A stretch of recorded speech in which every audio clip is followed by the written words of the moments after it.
탈색 꼼수 vs 의무 없다. LG전자 사건, SK 승소 대법, 판결 뒤집힐까? 2대12. 최영직 기자. LG전자와 과세당국이 특허권 사용료에 대한 법인세 납부와 관련해 소송을 진행 중인 가운데 법원이 사용료의 수익적 소유자 여부를 면밀히 파악 중인 것으로 확인됐다.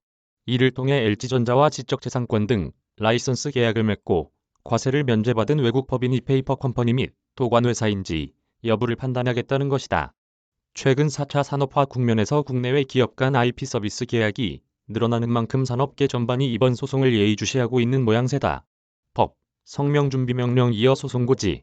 LG전자의 불리해지는 국면.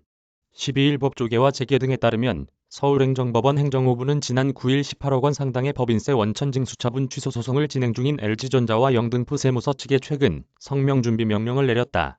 성명준비명령은 재판부가 재판 준비 및 진행 중 소송 당사자 주장에 불명확한 내용이나 모순적인 내용이 있다고 판단할 때 이를 입증할 만한 증거나 서류를 제출하라는 명령이다.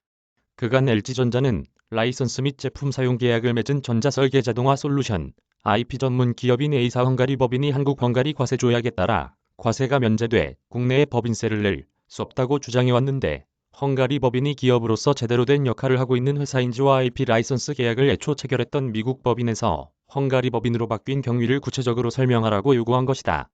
즉, LG전자가 법인세를 낼 수 없다는 전제로 내세운 헝가리 법인은 도관회사가 아닌 수익적 소유자는 주장을 다시 판단해보겠다는 의미로 해석됐다.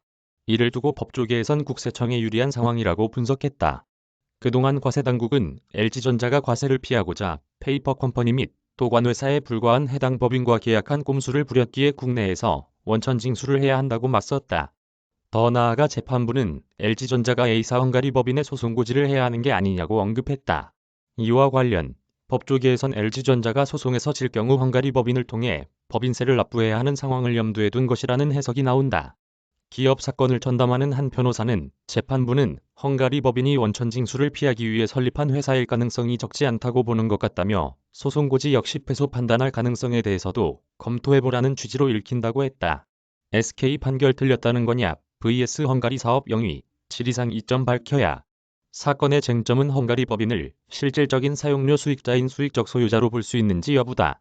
앞서 A사와의 라이선스 계약을 체결한 삼성전자와 SK하이닉스도 관련 소송을 진행했고 헝가리 법인이 형식적 거래 당사자의 역할만 수행하는 조세회피 회사인지 여부를 두고 공방을 벌인 바 있다.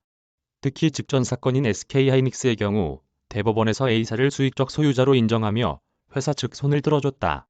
조세회피 목적이 있다고 보기 어렵다는 것이었다. LG전자 측은 SK하이닉스 사건을 언급, SK하이닉스 사건의 1, 2, 3심이 틀렸다는 것이라고 지적했다. 대법원 판례대로 이번 사건 역시 완고승소 판결해야 한다는 의미다. 그러면서 피고 측은 헝가리가 조세 피난처로 인정된다고 하는데 세율이 낮은 국가의 법인을 설립했다는 것만으로 회사 실체를 부인할 수는 없다며 국내에서도 기업 유치를 위해 세율 혜택을 주는 경우가 많다고 주장했다. 그러나 과세당국 측은 헝가리에 위치한 법인이 문제되는 것으로 헝가리는 아일랜드와 대표적으로 세율이 낮은 국가로 많은 기업들이 조세 회피처를 두고 있어 국제적으로 지탄받고 있다며 헝가리 법인이 사업상으로 필요하다는 것에 대해 아무것도 입증하지 않았으며 질의상 이점에 대해서도 설명하지 않았다고 반박했다. 수익적 소유자 엄격하게 판단해야 조세주권 수호 가능. 이번 재판에서 글로벌 기업의 도관회사를 수익적 소유자로 인정할지 여부에 따라 향후 확대될 법인세 소송의 판도가 바뀔 것이라는 목소리도 나온다. 4차 산업화 국면에서 거래의 대상이 특허기술 및 지적재산권을 활용한 상품으로 전환되며 국내 기업과 계약을 체결하는 외국 기업들이 아일랜드, 헝가리 등 법인 설립을 통해 조세 회피 우려가 나오고 있어서다. 사업 용역의 형태만 다를 뿐 구글세 사건도 이번 사건과 크게 다르지 않다. 앞서 국세청은 구글이 사실상 한국에서 사업하면서 서버만 해외에 있다는 이유로 세금을 회피했다며 6천억 원을 추징한 바 있다. 이에 불복한 구글코리아는 조세 심판을 진행 중이다. 구글세로 과세 논의가 시작된 디지털세는 글로벌 기업이 실제 제품 및 서비스를 공급하고 이윤을 창출하는 국가에 내는 세금이다. 경제협력개발기구의 디지털세 제도는 곧 도입을 앞두고 있다. 국내에서 사업하는 글로벌 기업의 경우 국내 법인의 경영 상황을 조금 더 분명히 하는 식으로 규제하자는 전기통신사업법 개정안도 오는 11월 말부터 시행된다.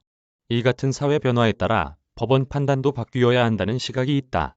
정종채 법무법인 정박 대표 변호사는 수익적 소유자를 엄격하게 판단하지 않는다면 한국의 조세 주권이 없어질 수 있다며 앞선 SK하이닉스 관련 대법원 판결은 지금 시대에 맞지 않다고 볼 수 있어 하급심이 진보적으로 판단할 필요가 있다고 밝혔다.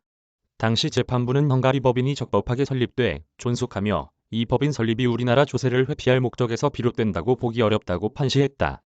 최영지